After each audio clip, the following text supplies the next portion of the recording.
It's a brand new week. It's Chris Dickerson. It's Paul Janish. It's Farm to the Show. And we're joined by our very special guest, the one and only Joseph Votto, longtime teammate. You know the rest. Joey, thanks for coming on the show. You're a tough man to get a hold of, as always.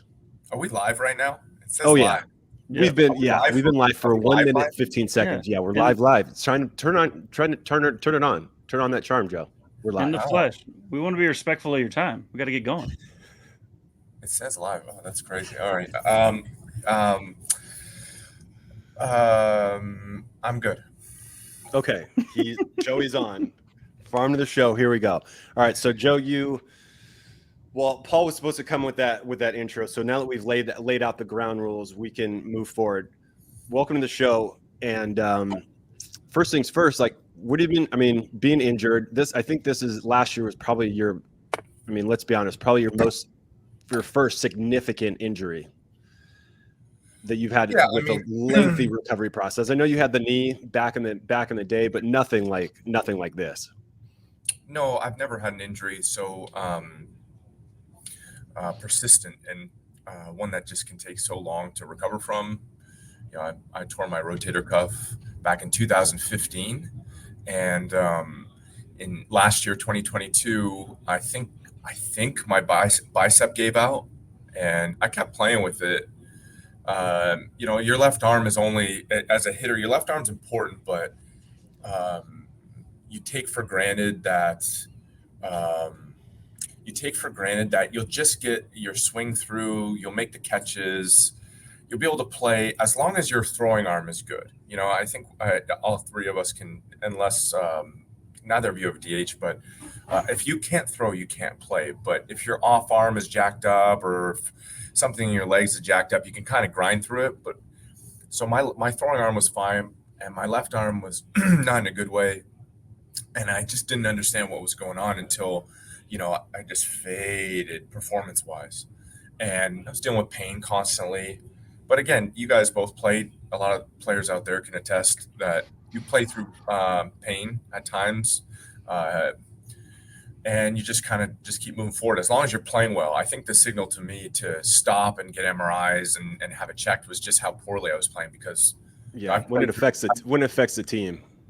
Yeah, when it affects the team, for sure. I've played through lots of crummy stretches physically, but I was playing really well, and I just didn't want to stop the momentum. And this is one of those ones where I was not doing well, and that's kind of the same thing with this current IL stay. I was fading physically, and it was affecting my performance. And so, we decided, okay, we're going to pause. We're going to continue to work on the rehab component. And everybody I've talked to that's had something similar to this, which is not a common injury, the right rotator cuff bicep combo,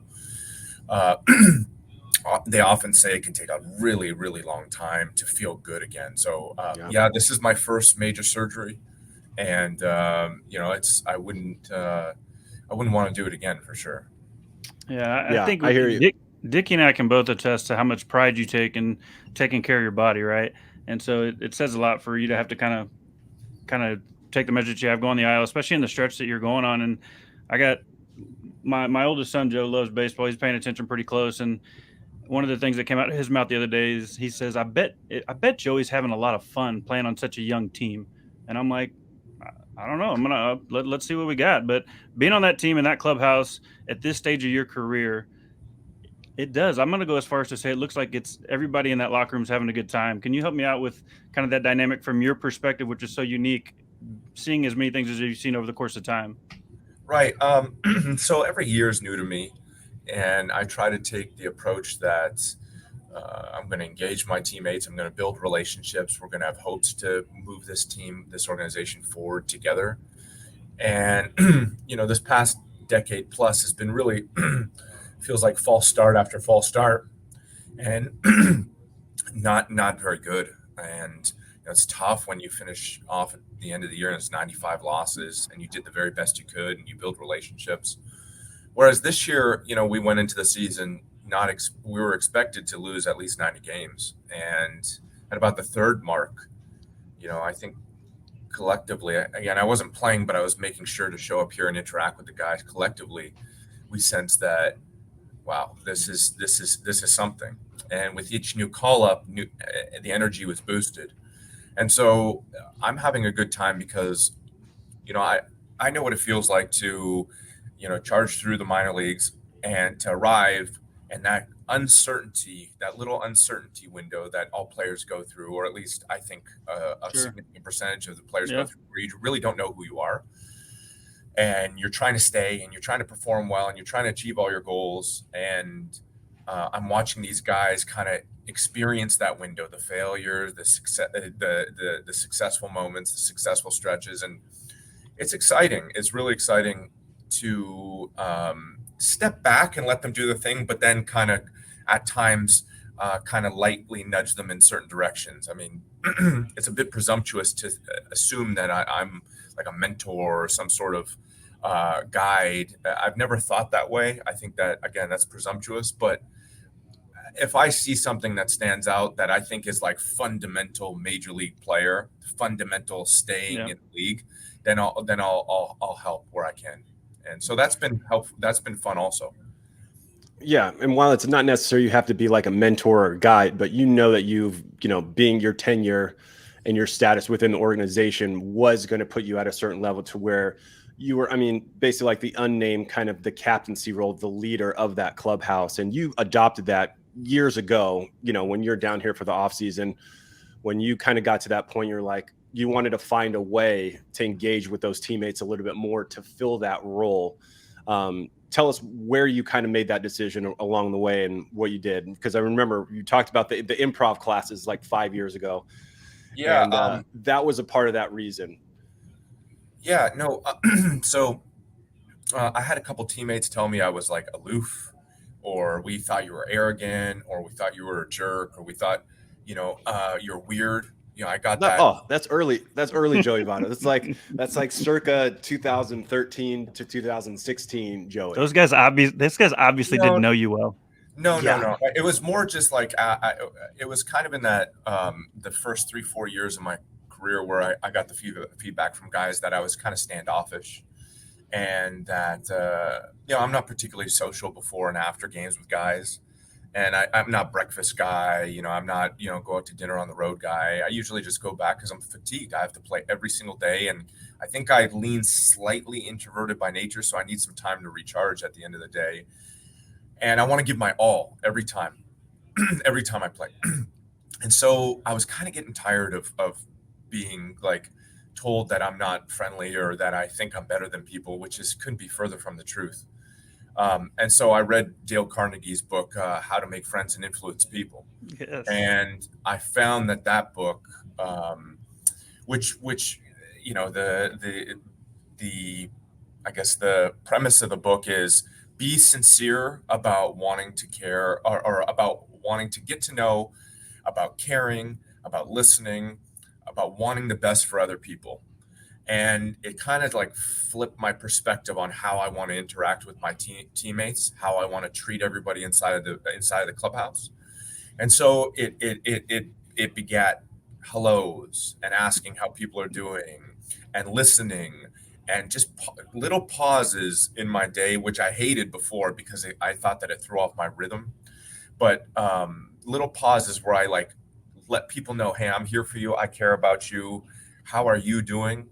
And it's gone a million miles. I mean, I get comments from a lot of people that they think of me as a good team, and I haven't changed as a person, but I've interacted differently with my teammates, which I think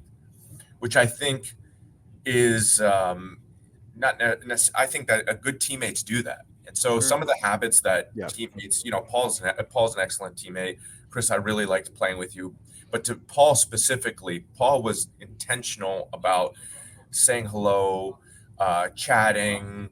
Catching up, and I would watch him do that, and I would think, God, just like how are you so friendly, so social? How do you have the stamina for that sort of thing?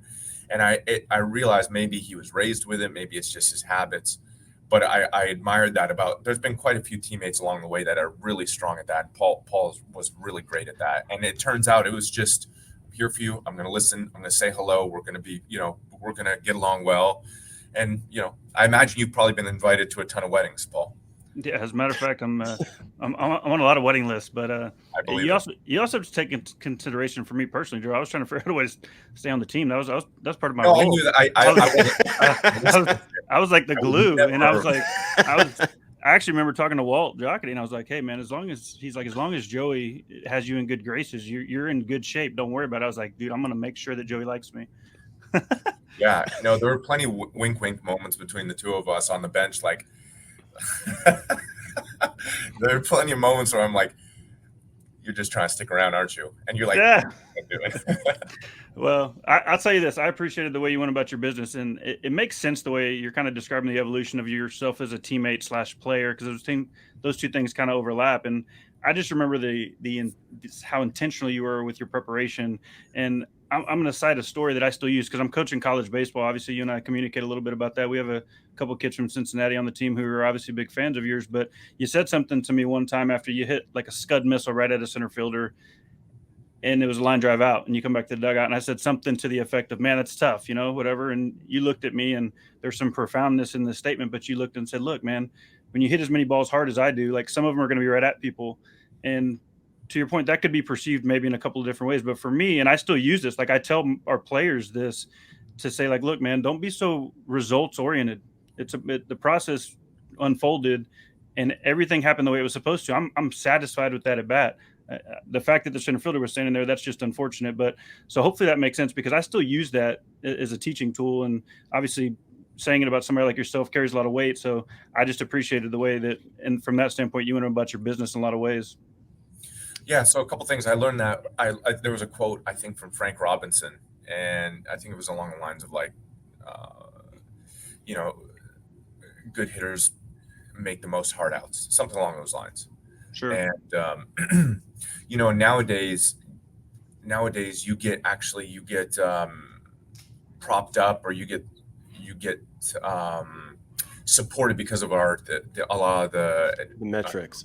The metrics. Yeah, because of the metrics like you're talking about. Yeah, like hard hit percentage. All of those get kind of factored into the way you're judged, the way you're evaluated. Now I'm always chasing hitting the ball hard because good things come out of that. But in the past, you really didn't. It was kind of like, you just had to have faith that you play enough games and you hit enough balls hard, good things are going to come about. But nowadays, you could have a 400 expected WOBA and a 300 WOBA, and people are like, "Oh, he's doing great," and you're like, the average person will be like, "What are you talking about? He's got a 700 OPS," but then they'd be like, he should have a 950 OPS, but he's been extremely unlucky. So people get the benefit of the doubt because of the because of the data now, the public data.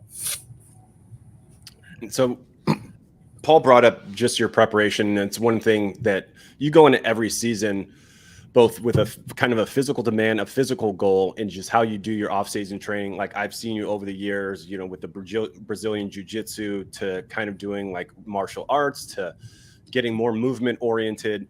And I've seen this evolvement over the years, and with your hitting as well. It's, some years, like last year, I think 3 years ago when you came out of the crouch and you started to get more upright and get more intentional with kind of getting back to that, that upright kind of Todd Helton Joey that we're all used to.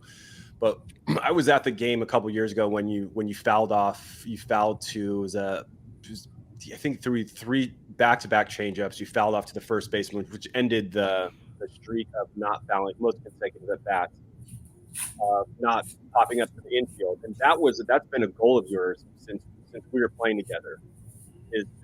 That's a no-no for you. If you can go the whole season without popping up to the infield, like that's a success for you, because that says something about where your approach and where your swing is. What are some of the goals that you go? What are some of the other goals that you've gone into a season with? Yeah.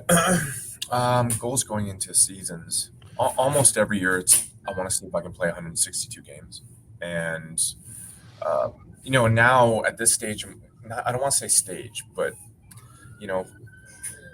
basically from last year having the injury, and now there's been moments where I've been platooned or switched out for, which I don't like, but ain't it? The goal is to play as often as possible and gather as many plate appearances as possible. And that to me is a reflection of performance and health. The two hardest things in this game. If you can be available every single day with your health, and then if you can be available, if you earn the at bats, if you earn the opportunity to start and to compete against the Kershaws and the Snells, and stay in the ninth inning against the haters, that's a reflection of nowadays, especially with all the platooning that's going on, the switching in and out. That's a reflection of not only the manager but also the front office having faith in you. So that's probably the hardest thing to do, and I go into every season with that hope. Now, I mean, I don't have much longer to go, and so now it's just health and play as often as possible, but health being, like 1A, B, and C. Right. Yeah. As Dusty used to say, the greatest ability is availability. No, certainly. As you play and as you accumulate failures, you realize just making the lineup every day is an achievement in and of itself. I passed 2,000 games not long ago, and the pride I had in that one in particular, really, I'd say that the two major goals I had in my career was to play. I was hoping for closer to 2,500, but I had some injuries and then the COVID year. But to play at least 2,000 some odd games, and then to play past 40 years old. So, I'm coming up on 40 this Sunday, and so two big goals for me have been are approaching. Dude, Feliz cumpleaños, Joe. Thank you. Yeah. Hey, so you're kind of referencing it, and you can answer or not answer, but I feel compelled to ask because you're talking about having fun. You're talking about the health. There's a bunch of variables there. Knowing that you're such a fan of the game, man, and the fact that you've been worn one uniform your whole career, and who knows what the future holds, man. I can ask you if you want to play next year. You can answer it if you want to. It doesn't matter. But like the fact that you've been in one uniform, tell me like the meaning of that, because the types of players that have had the ability to accomplish that, I mean, we can all agree are unique, right? That's the best way to say it. So what would that mean to you? What does Cincinnati mean to you? We can cross the bridge of if Joey Votto plays next year or not, but tell me about that. Well, it's hard to do because you have to play your it's like it's like an equation. It's like performance, and then an agreeable salary, and then likability. It's like some sort of equation with those three factors. And it's an algorithm. If you're not likable, you better be real. Better be really, really good. Good, right? Yeah. So I would say that it's truly been an honor. I mean, when we made it, I signed a 10, 12-year deal about 12 years ago. And when we completed that deal, the conversation between the two groups, the two parties, was, you're staying put for your career sort of thing. I wanted an opt-out in the contract, and he wouldn't give it to me. He wanted me to stay here. And now with distance, with not hindsight, but just like looking back objectively, it was the right thing, because you got to be all in if you're going to, if the ownership and the organization are going to make that sort of commitment, the player has to be all in also. And so I'm really proud of making it this far. I think I've played well. My goal when I signed that deal was to basically pay it off. My mom is very much about paying things off. And so, she didn't say anything about that, but I think it's in my DNA, where it's like we pay things off, we take care of our end of the bargain, and I'm proud of making it this far. And as far as next year, I really want to just get through this month and see where we go with the playoffs. I think there's a chance that we could have some fun in October, and we've got a team that's just proved resilient all year, and I don't know. I'm proud of wearing the uniform, but I'm proud of sharing it with the particular group that we have in this clubhouse right now. I mean, when you're on a winning team, you identify differently than the teams that are struggle type teams. And I feel like a strong bond with this team, and most importantly, I feel a strong feeling of respect for the group. And I just want to fit in, and I hope to do that when I come back. He said, I just want to fit in. The guy's been there for 17 years. He's still trying to fit in. Joey, I love you. With that being said, so we were talking about just like some non-baseball stuff, and Joey, like we've been talking about this forever, just your travels and how it's important, this evolution of being a teammate, being a player, but being a teammate, but just life in general, like going off to your off-season travels, traveling around the south of France by yourself, going out and getting a rental car. I know that's a big thing for you, is just to get out and do your international travel. You fell in love with international travel long ago, just really kind of getting immersed in the culture, the history. That's a big part of you. And where is it taking you, and how do you see that continuing, after baseball? Kind of like a Larry Fitzgerald, where you're just going to become the world traveler for like 2 months and just be out there in the jungles of Thailand, just making a hut or something. I could see that. Is that what he did? He went to Thailand. He was in Thailand for he was doing some crazy stuff. Him and Ricky Williams. There were some dope travel shows. I could see you doing something like that. I'll have to ask him. This will have to be the last one. I'm going to head out for work. Then it's the best one. Yeah, no. So I'm not married. I don't have kids. At some point I'd like to have a family, but as Paul can attest, with the family life, Chris, have you gotten married yet? No. And I because I don't have the family commitment, I maybe have a little bit more leeway, less commitments, so I can pick up and head out. I've traveled a little bit, but I wouldn't say I'm any sort of world traveler. I mean, I think I saw a video of Joe Musgrove and Sean Manaea in Antarctica. Oh wow! And during the off season, and so I've got a long way to catch up. As far as like post career, maybe. There's plenty of places. I'd love to go see the Taj Mahal in India. I've always wanted to go to Australia. I've always wanted to go to Japan. I find that every year it's felt like an off-season crunch. I allow myself 4, maybe 6 weeks, depending on how taxing the year was, to do what I want. And sometimes I don't want to do anything. But the second I start training again, I'm locked in on that all the way until spring training, and then the season runs back again. So, if I don't have kids before then, I would imagine when I stop playing, that I'll probably do something to pick up and do some traveling. I mean, there's too many places to want to take in. So, yeah. Hey, Joe, if you're looking to, I'll lease out some kids if you want to just put your toe in the pool just to see how it is. I've got 3 kids to lease out, so just let me know. Start with start with the uncle role. Yeah, start with the just wade into it a little bit. Yeah. It's a beautiful thing, a family, but I'm not quite there yet, and I couldn't imagine doing family and performing at the same time. It would have been an awfully selfish experience, especially if I wanted to play well. So I'm kind of glad that I'm waiting until ideally post career. Sure. Went the Jeter route. Respect. Yeah. Respect. Hey Joe, thanks so much for taking the time, dude. Hey, get healthy. The next month of baseball is obviously going to be a big deal in Cincinnati. Can't thank you enough. Really good catching up, man. And hopefully at some point we'll get the opportunity to do it again, dude. Good to see you, bud. Yeah, I love to. Thanks, guys.